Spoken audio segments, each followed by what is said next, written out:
ठीक, तो बच्चों आज हम किसके बारे में पढ़ेंगे? व्रत के बारे में।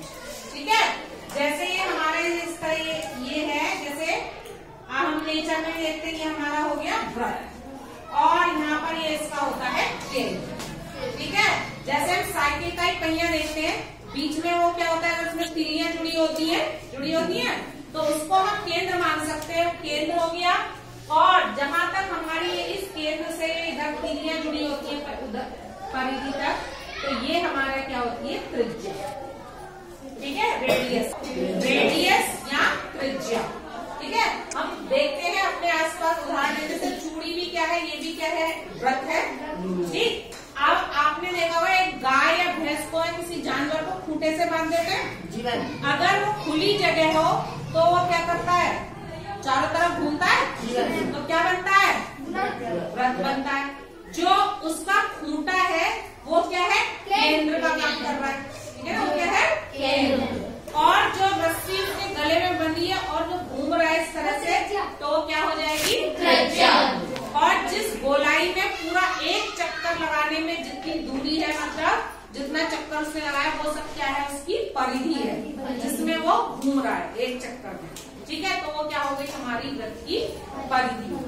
अब हमने देखो क्या करते हैं, कभी कभी हम किसी धागे में पत्थर बांधते हैं, उसे हम घुमाते हैं। मान लो हमने एक धागा लिया और इसमें हमने क्या बांध ली? पेंसिल बांधी।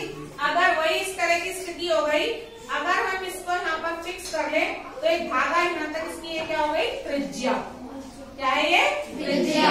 और अगर हम इसको इस तरह से घुमा रहे हैं पूरा इस तरह से, तो ये हमारी क्या है? परिधि। हुआ ना एक फिक्स पॉइंट। जो ये मेरी उंगली जहाँ पर है, ये क्या है? केंद्र। क्या है? केंद्र।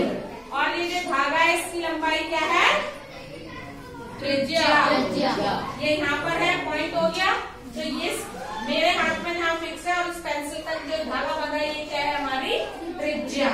और ये घूम रहा है जो इस तरह से किनारे, इसकी साइड है, ये हमारी सब क्या होगी? परिधि। ठीक है, तो ये रेडियस क्या होता है? केंद्र हमारा फिक्स होता है। और व्रत पर इस केंद्र से किसी बिंदु के बीच की दूरी को हम क्या बोलते हैं? त्रिज्या। क्या बोलते हैं? त्रिज्या।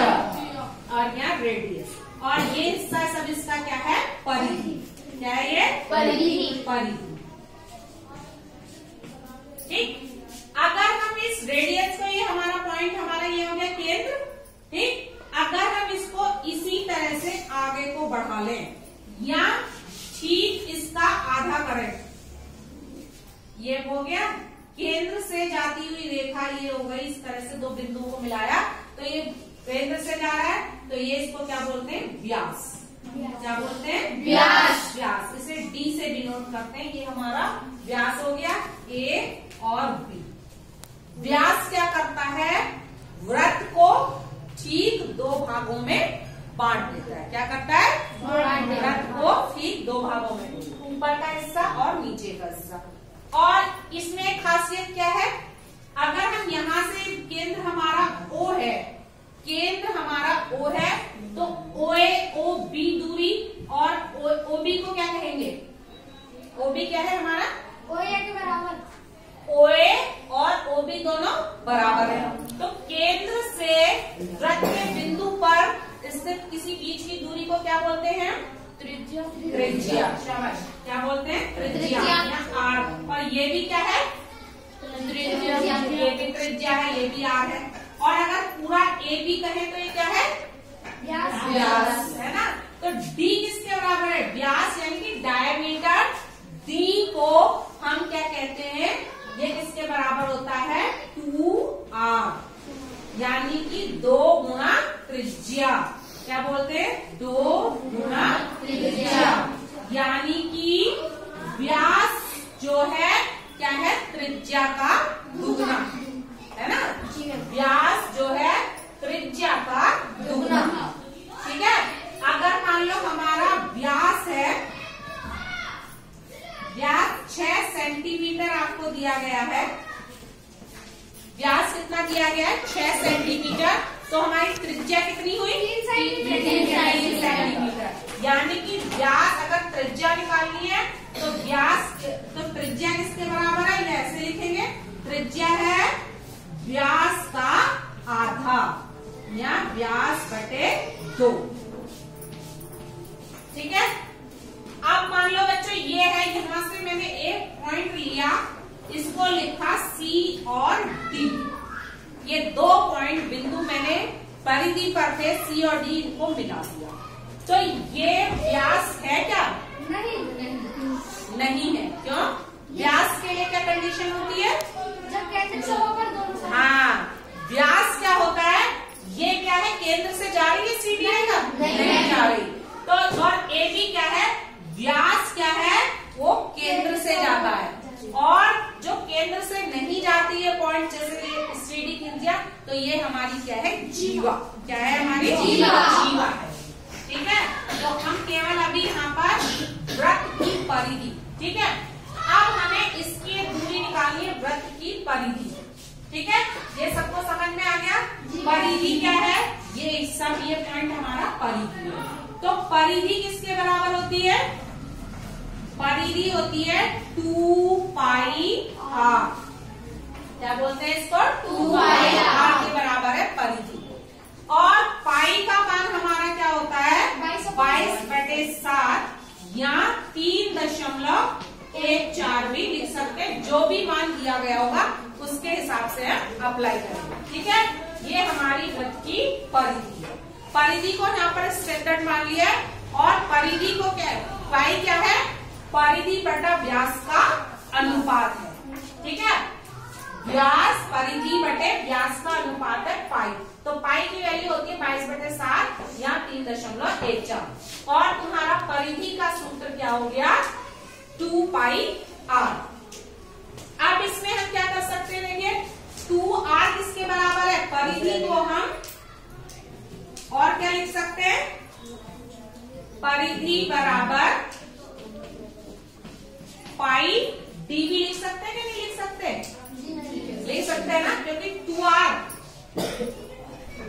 जो हमारा डी किसके बराबर? डायमीटर या व्यास जो है त्रिज्या का दुगना है, पाई डी भी हम इसको लिख सकते हैं। ठीक है, तो इस तरह से हम वृत्त की परिधि को ज्ञात कर सकते हैं। तो वृत्त की परिधि का फॉर्मूला क्या है? वृत्त की परिधि बराबर हो गई आपकी 2 पाई r, या और क्या लिख सकते हैं? पाई डी। ठीक है, परिधि होगी हमारा ये वाला हिस्सा पूरा बाहर वाला। ठीक है, यानी कि मान लीजिए एक वृत्ताकार मैदान है, इस बिंदु से आप दौड़ना शुरू करते हो तो इस बिंदु तक वापस आने में कितना चले, ठीक है, तो आपकी निकल जाए। अब आता है वृत्त का क्षेत्रफल।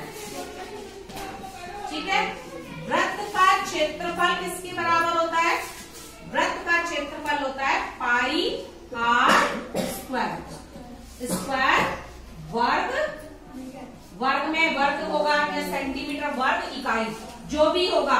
ठीक है, यानी कि मीटर है तो मीटर स्क्वायर होगा, सेंटीमीटर है तो सेंटीमीटर स्क्वायर होगा। तो हमने क्या सीखा? वृत्त की परिधि बराबर क्या होता है? 2 पाई r और पाई डी। तो वृत्त का क्षेत्रफल होता है पाई r स्क्वायर वर्ग इकाई। ठीक है, और वृत्त का जो व्यास होता है वो त्रिज्या का दुगना होता है। केंद्र से वृत्त पर स्थित किसी बिंदु की दूरी को हम क्या बोलते हैं? r। और ये भी r है, ये भी r है और ये भी r है। और ये a है, ये b है, ये c है। तो OA, OB, OC ये क्या हो गया? d ले ले या e ले ले, ये सब क्या है? वृत्त की त्रिज्याएं। ठीक है, और केंद्र से जो भी जा रहा है, ये गया केंद्र से तो ये भी एक व्यास हो गया।